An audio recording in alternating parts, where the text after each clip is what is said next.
This next panel is really one that hits really hard at home in my heart. So we called it Latinidad at the Forefront, Empowering the Next Generation.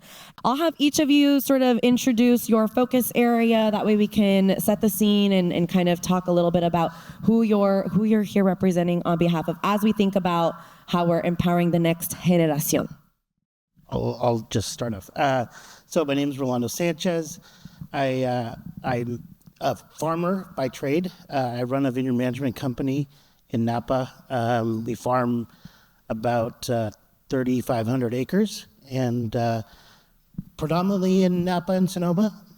That's kind of our core. I work very closely with Farm Worker Foundation. It's an organization that helps promote farm worker education through a lot of different aspects: education, language development, and so I'll get into a little bit more of those details, but that's kind of what we do. Love that. Diana? Hi, I'm Diana Ornelas, president of AIVOY. AIVOY is a nonprofit in Oregon, the only one of its kind that exists to empower vineyard stewards or vineyard workers by way of education and providing upward mobility. I'm also the tasting room manager at a winery in Dundee known as Winderley Vineyard and Winery, and then I have my own pop-up on the side there, Cosecha Wine and Mezcal. Thank you. Buenas tardes. I don't believe that for a second. Buenas tardes. Buenas tardes. Órale, ándale. Grab a coffee. The café de olla was perfect today. My name is Luis Caballero. We're going to talk about me in a moment, but I want to talk about you guys. I just want to know who's in the room. So a quick show of hands. Please raise your hand if you work in marketing. All right. Can you raise your hand if you work in sales? What about production, like in the cellars with the barrels? Ew. I love that. And in the vineyards? In those viñedos? All right. Fantastic. Cool. Well, the reason why I want to start off with that is because one last question, actually. This is actually the one that I like to ask the most. How many of you, when you were a kid, were like, when I grow up, I want to work with wine? Oh, there's a shocker. What about, there's one. There's always one. Good. How about anyone who was working like in a different career before you decided to go into wine? Oh yeah, that's like everyone. Well, here's why I want to start with that, because like when we talk about our personal stories and how we got into wine, that's often something that you hear. It's like people are like, yeah, I liked wine, but I never thought that I'd make a career out of it. And so when we talk about like La Next Generación, we really want to think about who that is, and we're going to talk about that. My story is this. I'm from Guanajuato, Mexico. Someone here from Guanajuato? There's always one. No se hagan.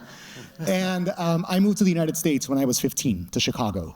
And prior to coming into wine world, I was working in academia. So if you ever meet professors who like to drink wine, yeah, this guy right here. And I've really been fortunate to land where I have at Jackson Family Wines. I'm the senior manager of bilingual diversity, equity, and inclusion training programs. It's a mouthful. And say that 5 times fast. And on stage here, and let me just tell you, like, it is intimidating to be presenting here with these folks, with everyone I've heard today, everyone on the agenda, because like this is the real deal. Like someone said it, we're starting a cultural movement here. She's starting a cultural movement here. It's all her fault. So shout out to Gabi and to Lydia and to the whole conference team, because I mean, this is magic. And so I'm gonna leave it at that for now. I'm taking up the floor, so please, I'm gonna go on forever, so cut my mic if you want. No, but you touched on something really important, Luis, which is, what we're here to talk about, as well as how do we create pathways and opportunities, right? A lot of you said maybe you never knew you were gonna be in wine, you kind of stumbled into wine, you decided to change your career, and the moment you came in, how many of us want to stay in the same position the moment we got in and just be there forever, right? No, like everybody has personal life goals on how you want to continue to elevate, how you want to continue to grow. And these 3 individuals are doing such impactful work on creating those opportunities for people around them, especially for often our most underrepresented populations, whether it's in the wine industry or elsewhere. And so really taking an opportunity to not only highlight their work and these wonderful organizations, but also be mindful in ourselves. What what roles can we take up in the work that we do every day through the nuggets that they're going to share that we can actually spread into who we interact with, because it doesn't take being Rolando, Diana, or Luis to make it happen. Everybody in this room can ensure that we are creating a more equitable system. And so we're really excited to talk about that. But you started off with, what do we mean with Next Generación, right? And I actually had this conversation at lunch with Don Ricardo, who he's like, hey, can we ensure that we've heard the language a lot of like the younger generation. How about the incoming generation, the next generación? Because we want to ensure that even the language that we're using is inclusive. So when we were having our pre-discussions to just set the scene, what do we mean as we're sitting up here talking about the next generation? I'll just, so for us in particular, and mind you, we're growing grapes predominantly. I started off, and Farm Worker Foundation started off with the idea, the concept that the next generación would be, the guys that we're really touching. So our focus initially, as the program began to develop, was really focused around the farm workers. The idea was, for me, similar, being the son of a farm worker, we would go in and develop somebody, a farm worker, that we knew would have family, and ultimately, give them the opportunity, give them the technical training, give them the ability to move upward, so that he could sustain his family, right? He would sustain his family, and then ultimately, their children go to college, get interested in the job or the career that gave him the opportunity to do that, and he would come back. What was interesting, and I feel like what was unique about the Napa Valley, was that Napa really supported that. And, at first, we started off with, 20 to 30, 40 students attending the entire curriculum for the year. As that began to develop, we garnered a lot of traction, and the community, the vineyard owners, the vintners, they really supported that. It was core to their value. And I feel like in Napa, that was the luxury that we have. We had so much support. Very quickly, we found ourselves trying to figure out, oh my God, what are we doing with all these funds that we're getting? And so then we started to say, okay, well, let's just not just touch the farm workers, but let's go after their children. Let's try to figure out how we could give them more resources, so that they find that there is other opportunities other than just working in the vineyards, working in the winery. So we started, exposing them to different aspects of it. Ultimately, we ended up creating a summer internship program. One of the things that we do, we go through and we reach out to our local high schools, and we bring them in. We say, hey, during the summer, why don't you guys come in? It's a paid summer internship where they get exposed to the different career paths that they could have in the industry. So they'll visit a winery, they'll work for the winery for a couple weeks, they'll come to the vineyard management companies. And even the vineyard management companies have accountants within them. They have mechanics. They have many different facets of what it takes to operate these facilities. And very quickly, you start exposing the children to new opportunities. So for us, it's been kind of multi-pronged, and it's developed over time. So it started off with directly core only farm workers. As we got into that, we saw that there was other opportunities that we wanted to expose them to. Fantastic. Yeah, thinking about all aspects of anybody who is coming into wine or trying to strengthen their skill sets. Diana, when we talk about Next Generación, especially as it relates to Ivoy, what frame of mindset are you coming in with? Yeah, and I definitely would second what Rolando is saying here, that you want to show that there is upward mobility within wine. I know a lot of folks will move to Oregon and tell their children, don't do the vineyard work, which I think is noble work, and it's a great place to start. And as these folks are aging out in this industry, working in the vineyards, we're going to need the next generation of people to take over those positions, and we need to show them there is upward mobility. This is noble work. You can start in the vineyard and move to vineyard manager, making wine, working in the cellar, and providing those resources and those outlets, and understanding how the landscape is diverse and the demographics are changing. But again, like I said, continuing to show that within wine, you can come into it at any any time in your life. It's multifaceted. There's many things you can do. But what we're doing with Ivoy is starting with sort of the backbone of this industry right there in the vineyard. And we want to show, like I mentioned, there is upward mobility. You can move and grow, because like you were saying earlier, you don't want to stay in the same position. But if you're not ever given that opportunity, how would you know? So again, that's what we try to do, meet people where they're at. Yeah, and I appreciate all that, and this is why I love coming to these kinds of conferences, is because like we see similar patterns happening in each of our different organizations, and if we don't talk to each other, it's like, oh well, let's compare notes, right? So I wholeheartedly endorse everything. The next generation, when I think about that, it's the next wave of people that's coming into the industry, and so that might be Gen Zers who are just graduating from school. It might be people who changed careers, like pretty much everyone in the room. I'm going to bring up the elephant in the room. In the state of California, 70% of vineyard workers are immigrants from Mexico and Latin America. And that number is not going to go down. If anything, it's going to go up. So that's a big part of the next generation of people coming into the industry. And that's something that we really need to look at as people who are in this industry now, is how do we prepare our organizations, our companies, to support the growth and new skills of people who are coming into the industry, especially when there's language barriers, cultural differences. That's a big part of the equation, and I'm glad that we can have this conversation. I'm glad Hispanics in Wine and Spirits is a thriving organization. So, game on.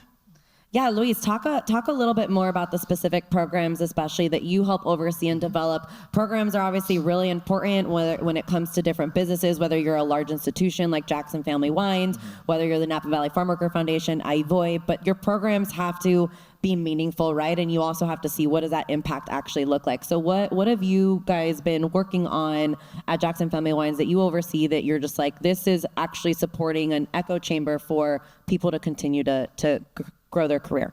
Yeah, thanks for that. So one of the things that I have the pleasure of doing at Jackson Family Wines, and my friend Jordan is in the room here, we are the co-chairs of this 30-person committee working group at the company that is charged with looking at ways we can make our organization, the company, all of our brands, and the way we communicate more inclusive for everyone across the board. And so that committee includes people from all areas of the company, and we get together several times a year, and we just kind of form a strategy and work with our executive leadership team at the company, who are very receptive and really big advocates for diversity, equity, and inclusion. We've doubled down on our commitment to DE&I at the company. When other companies in this industry and others have been kind of backpedaling since 2020, and I know we're probably going to talk about that in a second, we've gone all in. And so some of the specific programs that I oversee, we have an in-house language program for people who want to learn English and Spanish. Para que sufran ellos también, right? Yeah. No, and that's one of the cool things about where I work, is like a lot of people, when I came on board, that was one of my first charges, was create an ESL program, and people around me were like, well, hey, I want to learn Spanish. Are we going to do that too? And let's do it, right? We also have a mentorship program where we connect newer people at the company, even younger professionals, with more seasoned veterans. And that's such a key part, and definitely has implications for diversity, equity, and inclusion, especially when you consider that, there tend to be these unconscious biases that when someone is picking out a mentee, someone who they want to take under their wing, it tends to be someone of the same racial or ethnic background more often than not. And so that's one thing that we really need to dismantle, because that's not necessarily how it's been historically at the, in the industry. Like, it's people who look like many of us who are doing the most physical part of the winemaking process. And, that's not necessarily represented in other areas within the industry. So we just got to be really mindful of that, of how we build those bridges. Other programs, we have a number of leadership training programs, and diversity, equity, and inclusion training as well. Unconscious biases, allyship. It really needs to be a comprehensive, kind of multi-pronged approach. And Deanna, I know Ivoy has a very robust and comprehensive program on this actually full circle journey that you take everybody through. Can you explain to everybody in the audience what those programs through Ivoy look like? Yeah, so we're celebrating 5 years of this nonprofit. So we've learned quite a bit. Yeah, and a lot of that, thank you. A lot of that's because of community. A lot of that is working closely with the vineyard stewards as well as their employer. I call it a whole house effort. Everyone has to be on board and understand what our goal is and what we're doing and what the end impact will be on the employee. So we do take students through every aspect of the wine industry, sales, marketing, viticulture, enology, working in the vineyard. And with that, they will improve on the skills they already have, build new skills. And then just getting feedback, always having these touch points, checking in, doing surveys, seeing what the employer might want us to provide for their employee, and also talking closely with the vineyard steward. What would you like to see? What would you like to improve on? And with that, we're sort of in the works, a mentorship program. Hopefully, this will be something we can implement in the next year or so, just so they have someone they can reach out to, they know they can trust, and if there's any questions they might have after they've completed our program, they know that they have an ally, someone to lean on, rely on, ask questions, and also just reassure them that they are a valuable member of our community. What I learned being with Ahí this long is that a lot of folks never realized that they were valued. We would do surveys, there were just these honest answers coming in. Really heartening, disheartening, and just those intangibles that you can't see, knowing that, okay, I'm a member of this community, I'm impacting the community, and just building that confidence, building the confidence to ask your boss for a raise. And we've talked to employers, that's just what I love about this program, is that those things you can't see, that you're able to get a promotion because you asked for it, something that we might take for granted or think is very simple.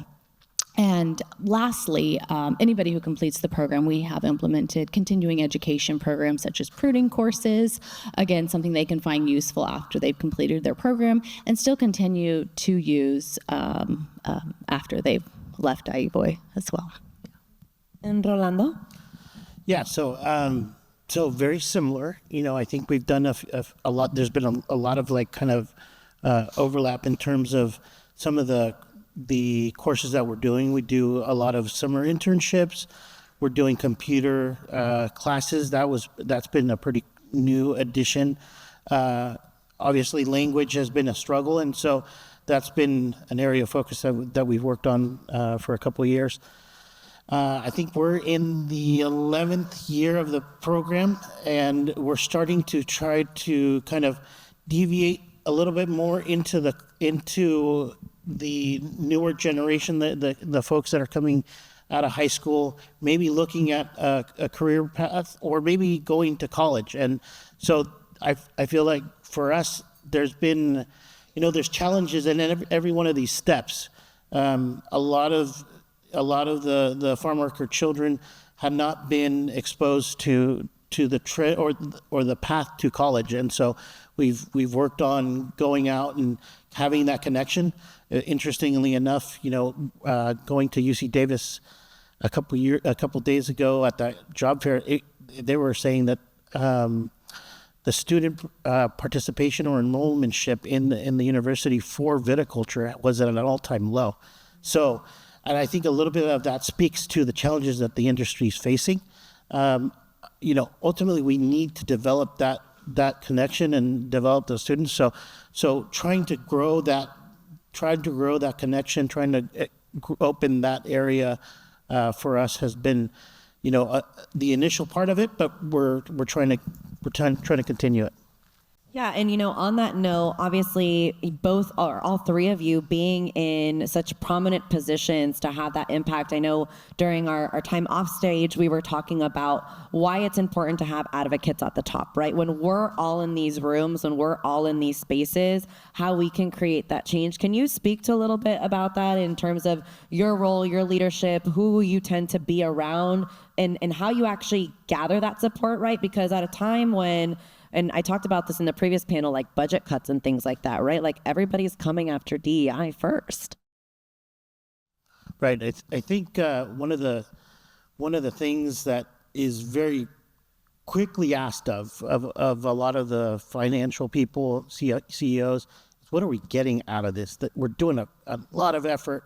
How can we measure it? And we at grape growers at Farm Worker Foundation, we were very lucky in that we were teamed up with University of California Extension Specialist, and there was a gentleman that would do third-party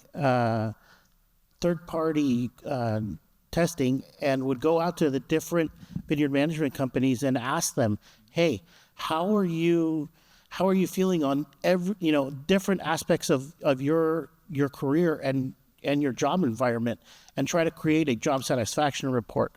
What was really unique about that was it was a third party that gave us the ability to have a lot of insight into how the workforce was feeling, and we could cater our efforts that way. As a company, we were able to see, okay, my people are struggling for the commute. There's a lot of commuting going on, and we noticed that the average person was traveling 2 hours every day just to get to work.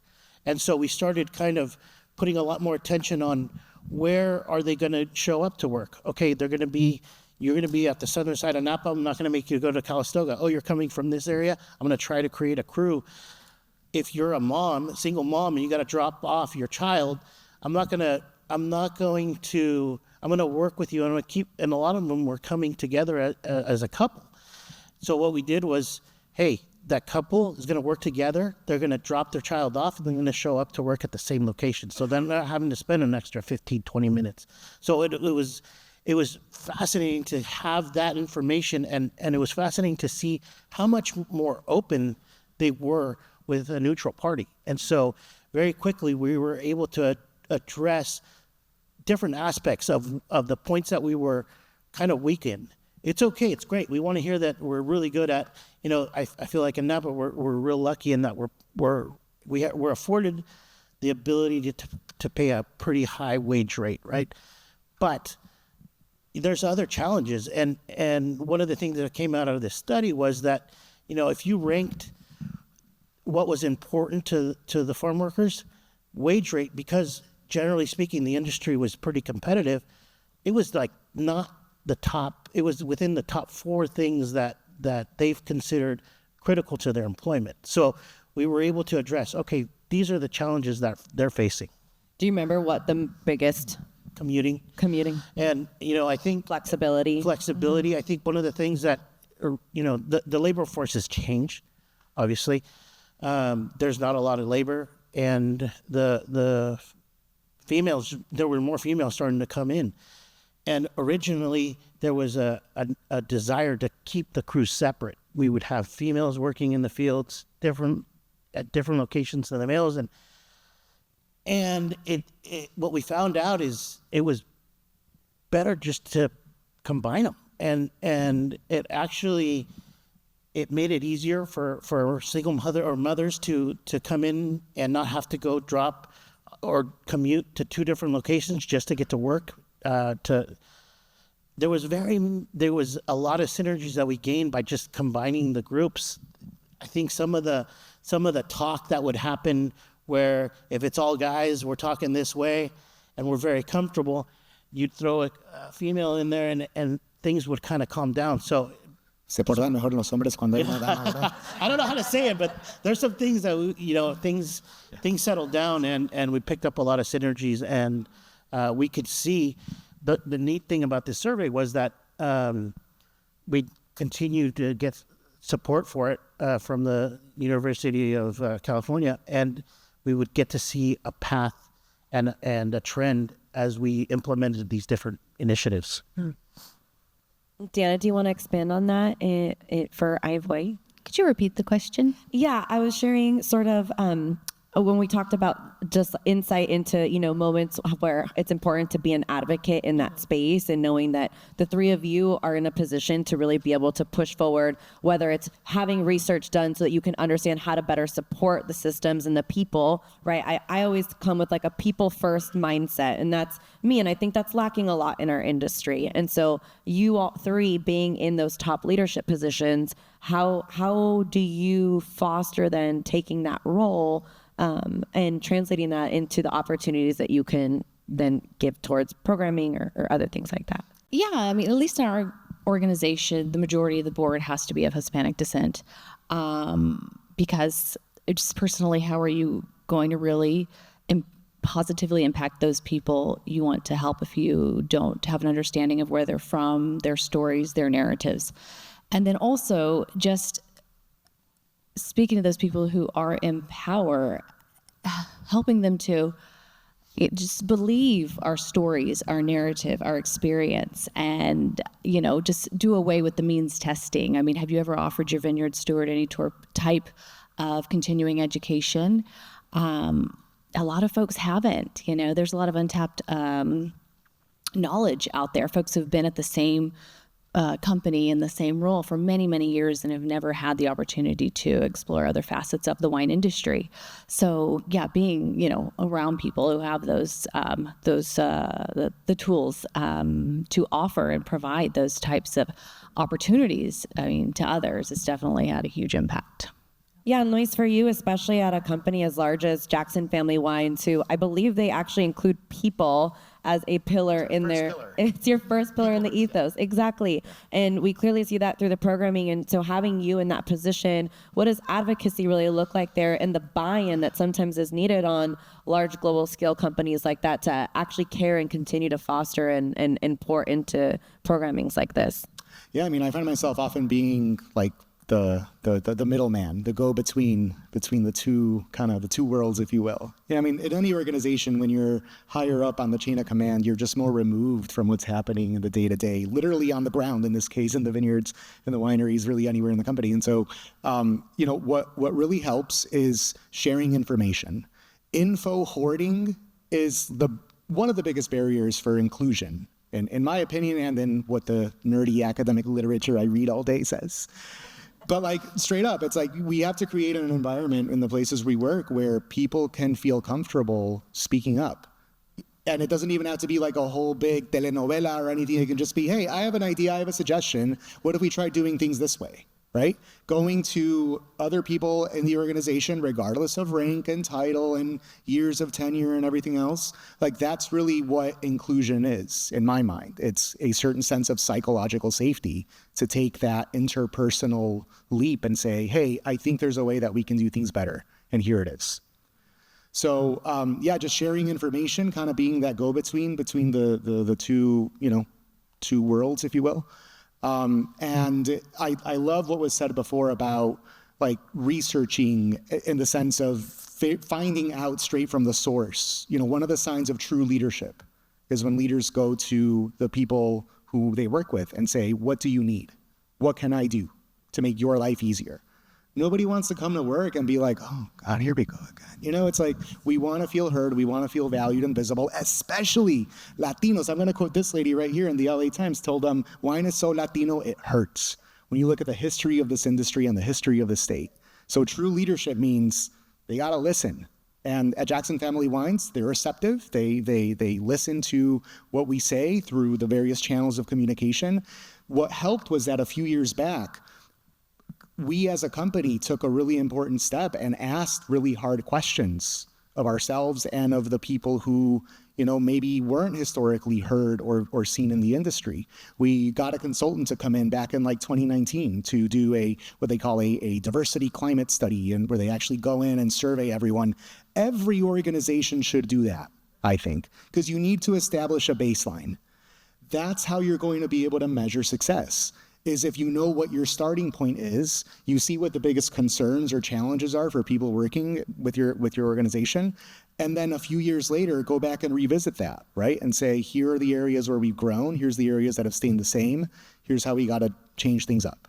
So, I don't, I'm a big skeptic whenever there's things in the news about, DE&I doesn't pay off. It's first of all, the companies that prioritize diversity, equity, and inclusion tend to be the companies that are in the top 25 percentile in terms of productivity and profitability. And on the flip side, the ones who are meh, tend to be in the bottom 25 percentile.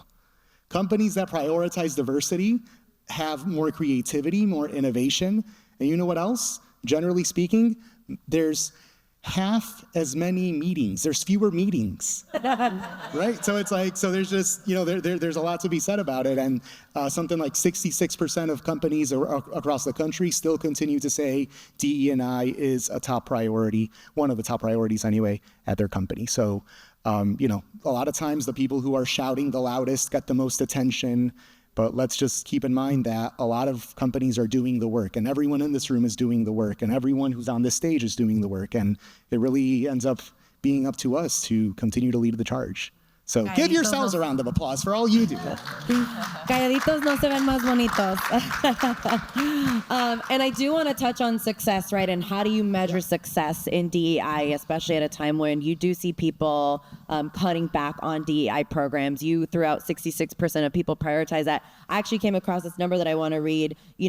Since 2023, because we all know DEI initiatives have been getting rolled back, but since 2023, 81 anti-DEI bills have been introduced in over 20 states as well as Congress. Yeah. And back in, I would say 2020 or so, obviously a pivotal moment in history for many, many reasons. But you saw an increase of about 55%. NBC did a report. About 55% or more companies started prioritizing DEI. And just 2 years ago, it was down to 33%. And we're only going to see that roll back even more with what we've been seeing, climate, the political climate, the election, everything. So at this moment, such a pivotal moment, Maria from Hispanics and Wine was recently quoted in Betsy Andrews' article. What can we actually do to encourage more support, especially with companies, leadership, whoever it might be, to really sustain the DEI programs in the initiatives that we have? I'll say, I do feel like we're in a little bit of a bubble in Napa Valley, in that,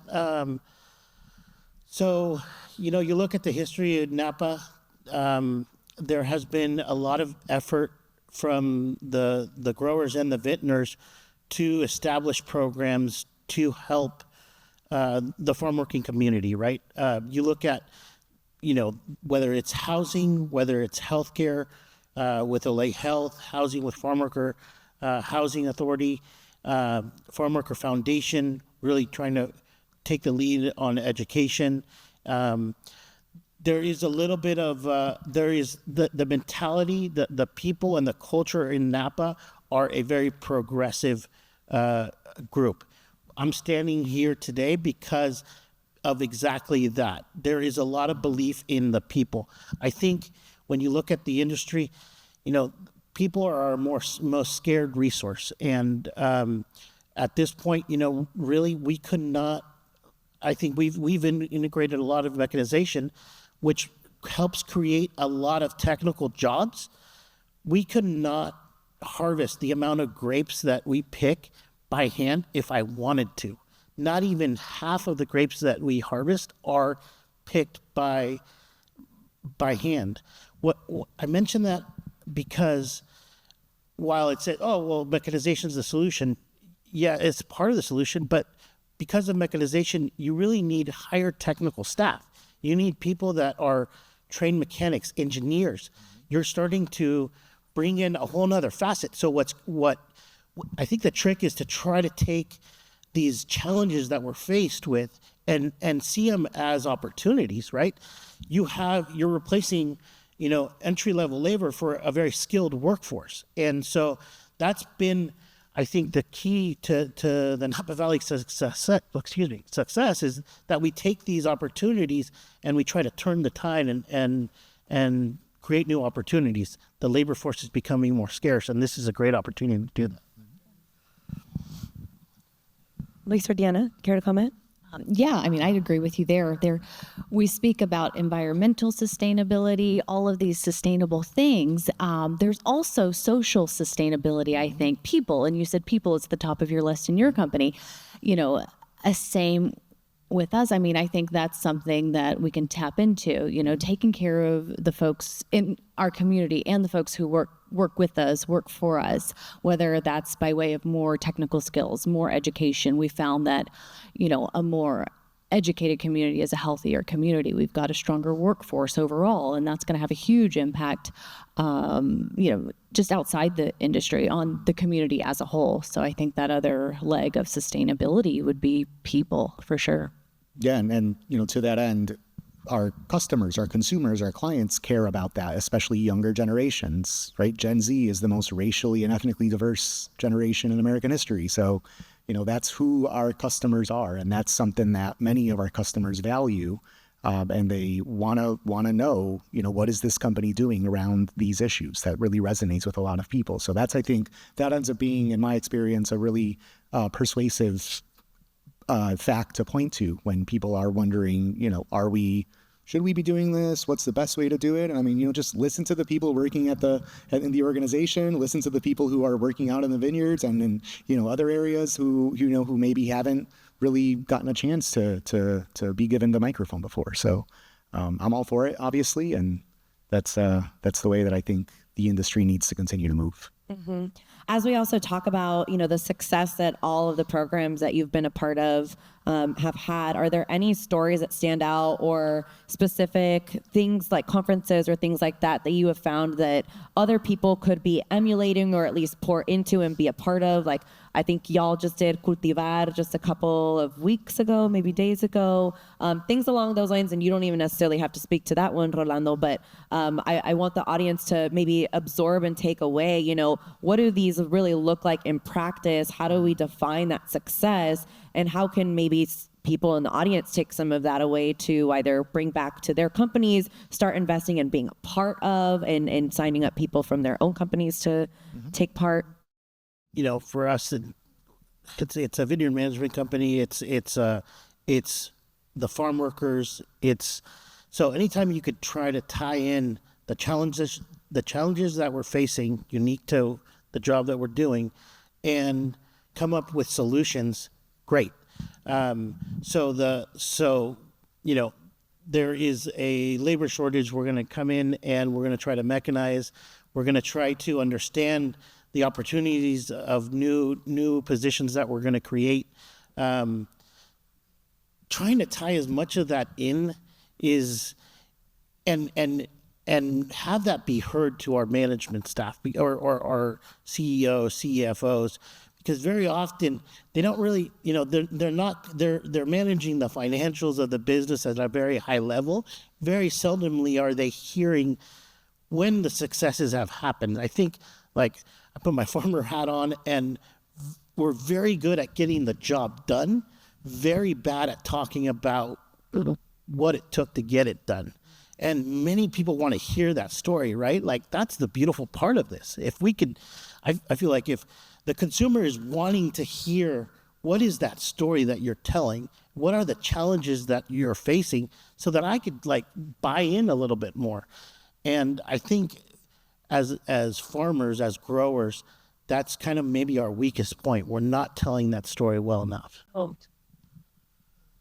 Yeah, I'd agree with you there. I mean, just when you buy a bottle, asking who made this, where does this come from? There's definitely a disconnect there, and how important that work is that's going on for each bottle. Just being wanting to know, asking those questions, like I said. Yeah. There's several things that I can point to that happens at Jackson Family Wines. One, and Jordan's in the room, so I'm going to continue to embarrass him a little bit, because Jordan does a phenomenal job. If you ever get a shameless plug, if you get a chance to go on social media and look for a case study on how to elevate and promote voices within your company, they do a really good job of featuring and spotlighting different employees who do a lot of the behind the scenes maybe kind of work that maybe don't always get recognized in the industry. People who work in the warehouse, the truckers on the road who are delivering the wine to the supermarkets, right? People in the vineyards, people in marketing, people in IT even. So, they do a really good job of just promoting who is working here on the wine that you're enjoying. And obviously there's all sorts of diversity, equity, and inclusion opportunities there of having it coincide with Hispanic Heritage Month or Black History Month and things like that. One other thing that I really love that we do is, there's a lot of wonderful organizations that are kind of more community-based 501c3s who have really been pivotal in moving the needle on these types of topics. And I would be remiss if I didn't recognize a few people who are here. We have friends from the Roots Fund. We have Ralph, one of our former interns from the Urban Great program.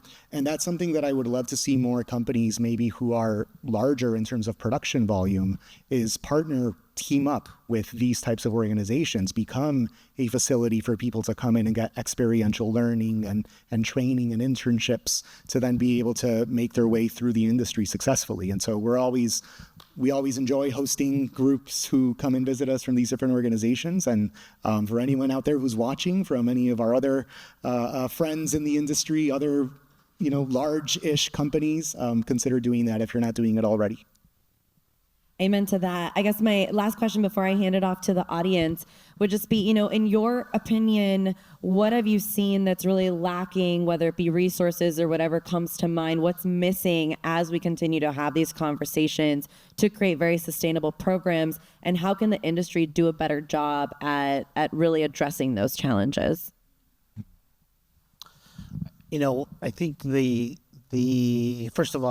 first and foremost, communicating our challenges to our audience and to our consumers, because, like we said, we're faced with many challenges. We're doing a whole lot of different things. I mean, you could hear all the different angles and ideas that are being thrown out there, and yet the consumer isn't really receiving that. And as a grower, sitting at lunch, and we're talking about like how I just want to understand what variety to plant, what grape should I be growing, and it's a little bit telling because we can't really connect that. We don't understand how we could get to that answer, and so I think it's a little bit about telling the story, connecting with the consumer as much as possible, and being authentic, right? Like, how important are Latinos in the wine industry? How much do we do? And how often are we exposed to the production, to the consumer? Not a whole lot. Mm-hmm.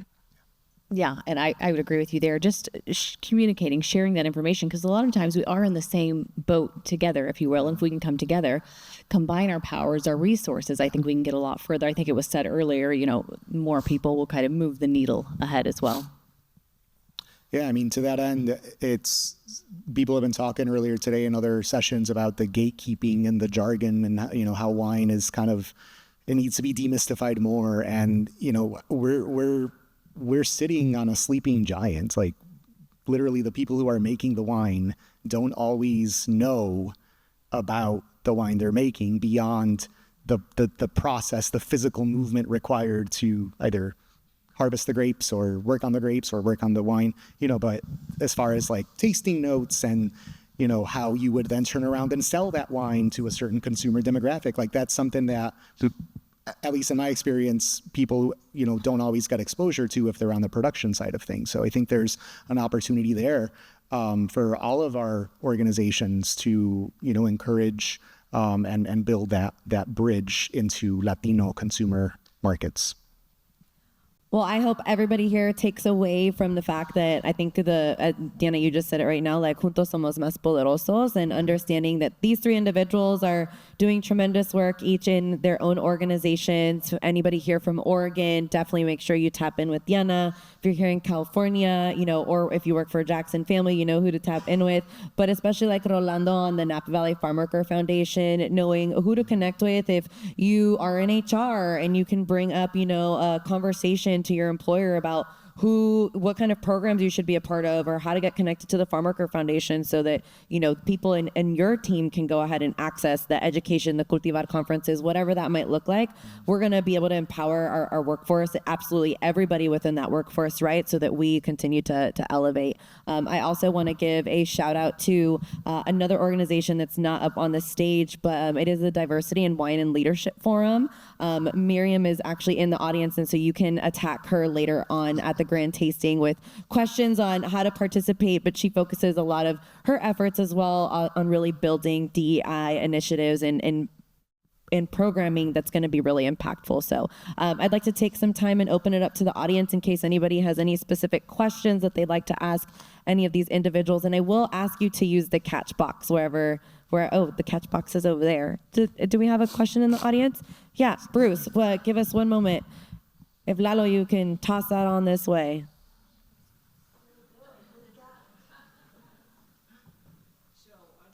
On Rolando's point about the upskilling of the workforce. So I assume you're probably talking about things like soil health, water management, habitat. These are skills that a lot of people would think maybe you should go to college and you should, study those sciences. But there's also a very applied set of practices to make that happen in the vineyard. And maybe people aren't in a situation where they can go to college. So is there a way for rank and file farm workers to get that kind of education that really would upskill them and prepare them for the future of vineyard management? I love that question because that's like right core to my heart, right? So I'll just kind of give you a little background and then I'll get into the question. So when I first started, starting at Walsh Vineyard Management, gone to college, and my whole life I'd worked in the field. So I, obviously developed a lot of camaraderie with the field workers, and so being around them was awesome because you get to talk about everything and talk about their knowledge of the vineyards. Oh my gosh, these guys know the vineyards so much better than I. And so I came out of college and I thought, how can I get to a point where I could develop a path for my guys to do the stuff, the technical stuff that I'm doing, right? Like I came out of college, it took a 4-year degree, but really is it that hard? Like, can I boil this down to something simpler where they can engage and bring the experience, 20 years, 25 years that they have in the vineyards to the clients, right? To the people that are like actually using the information. I took the initiative on myself within Walsh Vineyard Management. What I found very quickly was, oh my God, you have Farm Worker Foundation, you have Napa grape growers that are doing that. They're doing it at so many different aspects, whether it be English, whether it be computer literacy, language, that in order for them to do that, they needed these core skills. They needed those core skills to develop first. Then I could overlay my experience and my education specific to the technical components of what I was doing. Then they migrated. So luckily I was given that luxury and I was able to bring some employees from our company, gave them all the education, gave them the English literacy, gave them the computer skills, gave them the access to technology, right? An Apple iPhone with drop downs and like ag code, a software program that allows them to collect the data and collect it in a format that can speak to, you don't have to write the thing down. You don't have to worry about grammar or spelling. Like, oh my gosh, now they were given the tools, given everything that they needed to do it. And so now, you're talking about a job that maybe we call them like kind of PCAs here, pest control advisors. Those guys are making $60,000, $70,000 a year. Now this farm worker that was pruning a vineyard 2 years ago is now with some training able to do this job and do it at a very high level with the experience of 25 years that he's garnered working in the vineyard. So like the guys are out there scouting for pests, scouting for bugs, scouting for mildew, scouting for like the things that are damaging our crops, and they're able to communicate in a seamless way with these tools and the education that we've been given. So I really took advantage of the Farm Worker Foundation and all the technical skills or technical schooling that they were able to provide to do that. So long-winded answer, but it was like really important for us. Yeah. Yeah, I think there's something to be said for experience and taking a non-traditional approach to education. I mean, you give people the opportunity, they're going to deliver or surprise you. I think, yeah, like you said, there's a lot of untapped knowledge out there, and traditional schooling isn't necessarily always the right answer. Yeah. We definitely encourage cross-training wherever possible. You guys who work in sales and marketing, go work in the vineyards. Go take a few months or take a week or something, get that experience, so you can see what it's like. And I mean, it has to be a two-way street. And also, and obviously, opportunities to learn English is really important in the United States. But let's also consider that, people know a lot about this stuff, and they maybe just can't express it in English. So consider providing opportunities for people to learn in Spanish too. For people who speak Spanish to learn leadership skills, communication skills, project management skills in Spanish. Because there's enough Spanish speakers around in the industry that knowing Spanish opens up a lot of doors. And if you already know Spanish, sometimes people don't realize that they have a lot of doors open to them. Question? Are you stretching? I know. Great catch. Okay, I'm going to take a deep breath.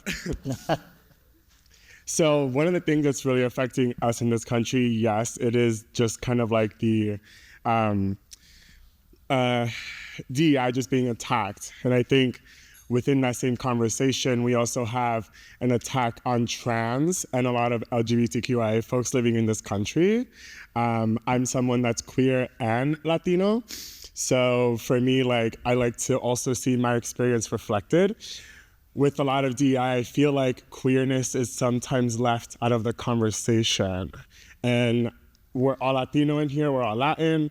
I had a very hard upbringing just because we're a very religious and more conservative leaning community.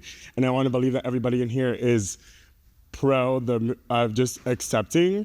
But what are you doing within your companies? Because we're talking about the next generation. Sorry, I get really emotional with this. What are you doing within your brands and your companies to just, one, acknowledge, but also create secure, supportive spaces for queer, trans, and LGBTQIA folks? Because we have to bring that into the conversation. We can't leave that out. 110%. And I myself am a queer person of color, so you're preaching to the choir here. And one of the things that I love about Jackson Family Wines is, all of our brands are LGBT friendly, but the one where you will see people literally waving the rainbow flag at Pride events is La Crema. And that's something that we're really, really, pardon the pun, proud of. Is the fact that we team up with a lot of community-based organizations and festivals and events that promote visibility and acceptance around LGBTQ plus equality. So yeah, we will go until the end of the universe doing that. That's not going to change anytime soon. And to be anti-racist is also to be anti-homophobia, anti-transphobia, anti-ageist, anti-ableist. A rising tide raises all ships. I think one of the important parts that we came out of one of the job satisfaction surveys is how important exactly the culture and the job working conditions are. You cannot have employees that don't feel comfortable, and you need to be able to touch on all the aspects. So I think the importance of creating that environment where it's a safe space, right? Going to and really that job satisfaction survey, to have a third party really get an understanding of what's going on in your workforce and what are they feeling and how do you adapt to the conditions that they're faced with. You cannot turn a blind eye. When there's times where you're going to get information that you may not like and may strike a chord because you thought you had it figured out, but you got to be able to engage and understand that conversation and then ultimately face those challenges and go to it without turning back. And so I think part of that is getting an understanding of what are the challenges in your workforce and engaging with your employees. If you do that, the workforce becomes much more comfortable. That culture, you start to develop a culture that is inclusive, not just talking about, do I like you, but like, does the workforce feel safe in the place that they're working? And I think a lot of times inclusivity can be used as a very loose term, right? But it's like, how do you create a sense of belonging in a place, right? Where you truly feel seen and appreciated as your whole human. And so I think those are all very meaningful conversations that need to come into the fold in these very layered conversations as we think about the next generación. Yeah. Well, I know we're kind of up for time and we have to move on to our next panel, but I wanted to say thank you so much to the three of you. Very inspiring on the changes and the movements that you're creating.